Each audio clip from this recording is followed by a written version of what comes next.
Assalamu alaikum guys, how are you all? I hope all of you must be doing very well at your homes.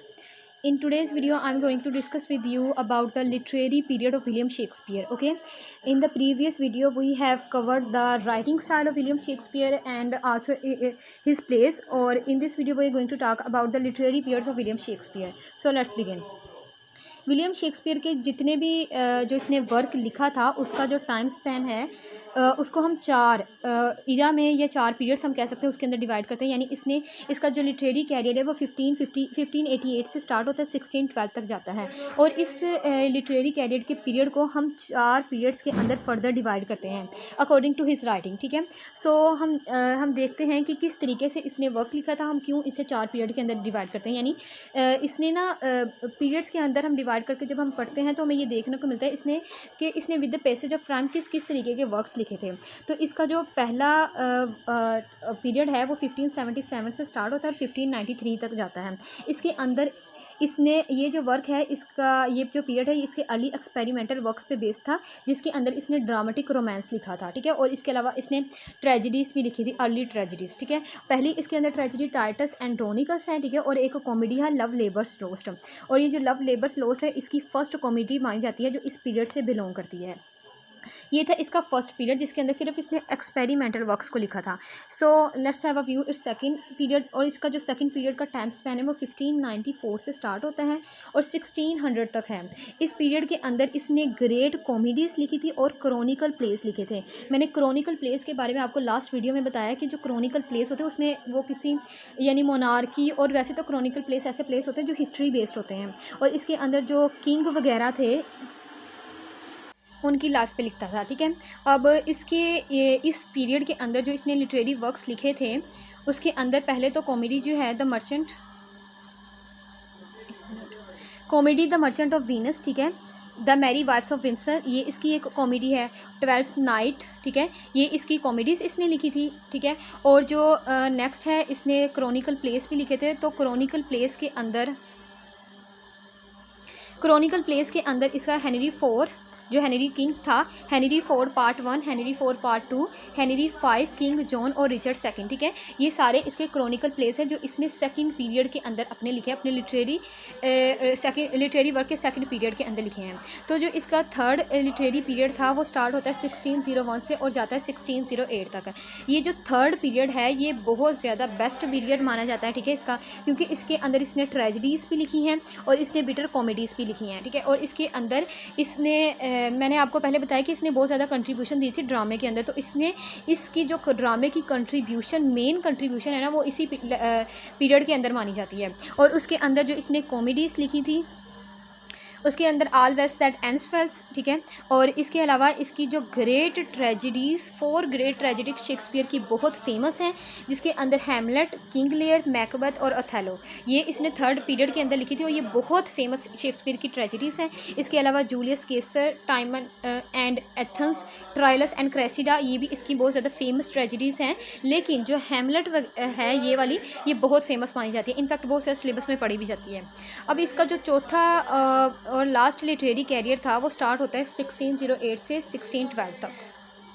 इस period के अंदर इसने letter comedies भी लिखी थी और ड्रामेटिक रोमांस भी लिखा था। रोमांस मैंने बताया कि इसने रोमांटिक पोइट्री भी लिखी थी, जिस तरीके से जैसे रोमियो एंड जूलियट, ठीक है वो। और इसके अलावा इस पीरियड के अंदर जो इसने ड्रामेटिक रोमांस लिखा था उसके अंदर और कॉमेडीज़ लिखी थी, उसमें पहली तो था ये टेम्पेस्ट 1614 के अंदर टेम्पेस्ट को पब्लिश करवाया गया था और ये इसका लास्ट कॉमेडी मानी जाती है। ठीक है, और फिर इसके अलावा द विंटर्स टेल और इसके अलावा ट्रेजिडी सिम्बलाइन, और इसी पीरियड से ट्रेजिडी ये भी एक ही ट्रेजिडी इस पीरियड से भी बिलोंग करती है। ठीक है, तो ये थे इसके शेक्सपियर के 4 लिटरेरी पीरियड के हम किस तरीके से शेक्सपियर के लिटरेरी पीरियड को हम डिवाइड करके पढ़ सकते हैं। ठीक है, और इसके अंदर डिवाइड किया जाता है। So let's have a view about the themes.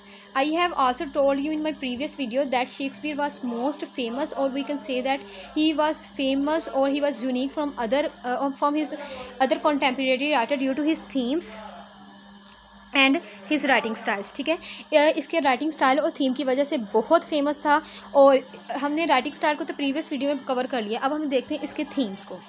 Themes को मैं इसकी डिफरेंट जो वैसे तो ओवरऑल थीम इसके हर वर्क के अंदर देखने को मिलता है, लेकिन हम उसके रेफरेंस के हिसाब से देखेंगे कि किस एक स्पेसिफिक ट्रेजेडी के अंदर या कॉमेडी के अंदर या नैरेटिव पोइम के अंदर हमें स्पेसिफिक थीम भी देखने को मिलता है। जिस तरीके से पहला था हमारे पास यूनिवर्सल ह्यूमन फॉलिस, ठीक है।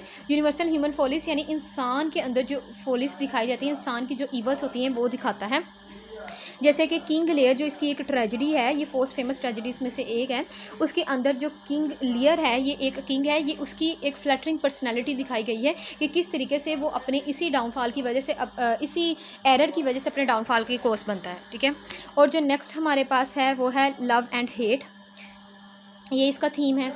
लव एंड हेट के अंदर जो रोमियो एंड जूलियट इस वर्क के अंदर हमें लव एंड हेट का थीम देखने को मिलता है। और इसकी एक फेमस मैंने यहाँ लाइन भी कोट की है, did my heart love till now, ठीक है। अब जो नेक्स्ट हमारे पास है वो है ऑर्डिनरी लाइफ सिचुएशन।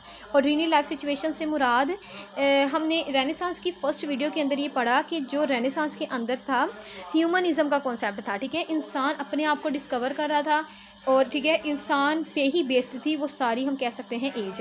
तो इसके अंदर हमें ह्यूमनिज़म का कॉन्सेप्ट तो यही है कि इंसान की लाइफ की सिचुएशन देखने को मिलती है, यानी जो उस वक़्त लोगों के साथ हो रहा था, जो उनकी पेन थी, सफरिंग थी, वैसे दिखाता है शेक्सपियर। नेक्स्ट है हमारे पास सोरो एंड जॉय, फिर है blood and war. Blood and war Henry V जो इसका क्रॉनिकल प्लेस है उसके अंदर देखने को मिलती है। और फिर है ऑर्डर एंड डिसऑर्डर, ये भी इसका एक मेन थीम है। नेक्स्ट इसका जो थीम है वो है कन्फ्लिक्ट। कन्फ्लिक्ट की जो बेस्ट एग्जांपल है वो है हैमलेट। हैमलेट इसकी जो ट्रेजेडीज़ है बहुत ज़्यादा फेमस, ये भी ट्रेजेडी है। इस ट्रेजेडी को हम ये एक रिवेंज ट्रेजेडी भी है, ठीक है। और इसको हम प्ले विद इन प्ले भी कहते हैं, क्योंकि इसके अंदर जो प्रोटैगनिस्ट रहता है वो दोबारा एक ही प्ले के अंदर दोबारा प्ले परफॉर्म करवाता है, इसलिए इसे प्ले विद इन प्ले कहते हैं। ये बहुत ज़्यादा फेमस ट्रेजेडी है शेक्सपियर की। और इसके अलावा इसके अंदर हमें जो हैमलेट है मेन प्रोटैगनिस्ट है, उसकी इनर कन्फ्लिक्ट देखने को मिलती है कि वो खुद ही अपनी पर्सनैलिटी में कन्फ्यूज़ है, इसलिए उसकी ये कोटेशंस भी है टू बी और नॉट टू बी। ये तो एक इसकी सोलिलॉग्वी है, तो इसलिए सोलिलॉग्वी है जिसके अंदर इसकी इनर कन्फ्लिक्ट देखने को मिलती है। नेक्स्ट जो इसका थीम है अपीयरेंस एंड रियलिटी, यानी कुछ इसके करैक्टर्स इस तरीके से कि वो अपीयरेंस उनकी और है और रियलिटी में यानी असल में कुछ और होते हैं लेकिन दिखाते कुछ और है। जैसे ओथेलो के अंदर एक करैक्टर है इयागो का, ठीक है। वो उसके बारे में ये कहा गया है कि उसकी पर्सनैलिटी में हमें ऐसे देखने को मिलती है। और इसके अलावा इसकी ये एक कोटेशन भी यहाँ मैंने कोट की है कि थिंग्स मैन्स ऑनेस्ट, वो कहते हैं things man honest but seem to be so. ये इसकी एक एग्जाम्पल की चीज़ें ऐसी दिखाई देती है लेकिन ऐसा इंसान सोचता है लेकिन ऐसा होता नहीं है। फिर इसकी जो है नेक्स्ट थीम है वो है वायलेंस एंड टायरनी। फिर है फेट और फ्री विल, ठीक है। रोमियो एंड जूलियट के अंदर मैंने पहले भी एक थीम बताया है, ठीक है। और लव और हेट का रोमियो एंड जूलियट के अंदर फेट और फ्री विल का भी देखने को मिलता है। ये मैंने यहाँ एक कोटेशन भी ऐड किया, आप चाहें तो इसे ऐड कर सकते हैं अपने। तो ये थे शेक्सपियर के डिफरेंट थीम्स। अब हॉरल्ड ब्लूम जो एक क्रिटिक था वो इसकी फ्रेज़ में हॉरल्ड ब्लूम कहता है कि Shakespeare is the true multicultural author, everyone feels that they are represented by him on the stage. ये हॉरल्ड ब्लूम शेक्सपियर के बारे में उसकी फ्रेज़ में कहता है कि हर कोई इस तरीके से फील करता है कि वो रिप्रेजेंट हो रहा है स्टेज पे। तो क्यों ये कहता है? क्योंकि हमें इसका हर एक थीम में ये देखने को मिलता है कि हर एक थीम जो हमारी ऑर्डिनरी लाइफ में हमारे साथ सिचुएशंस होती हैं उसी पे बेस्ड होता है, ठीक है।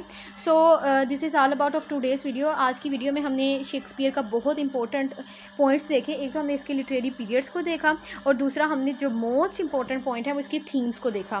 सो if you have any query you can ask me. और इसके अलावा in the next video we will discuss about the remaining topic. हमने एक क्वेश्चन स्टार्ट किया था शेक्सपियर एज अ जीनियस की, तो हमने इस क्वेश्चन को आज पूरा हो गया है कि जीनियस दो वजह से माना जाता है। उसके अलावा इसकी छोटी छोटी जो मेन पॉइंट्स होते हैं वो हम इसके अंदर ऐड कर सकते हैं। और इसके अलावा दूसरा हमने पढ़ा था Shakespeare as a playwright, ठीक है। वो तो हमारे पास क्वेश्चन आज कवर हो गए, बल्कि लेकिन in the next video we will discuss about the universality कि शेक्सपियर क्यों यूनिवर्सल कहा जाता है, और यूनिवर्सैलिटी को डिस्कस करेंगे और इसकी करैक्टराइजेशन को डिस्कस करेंगे, ठीक है।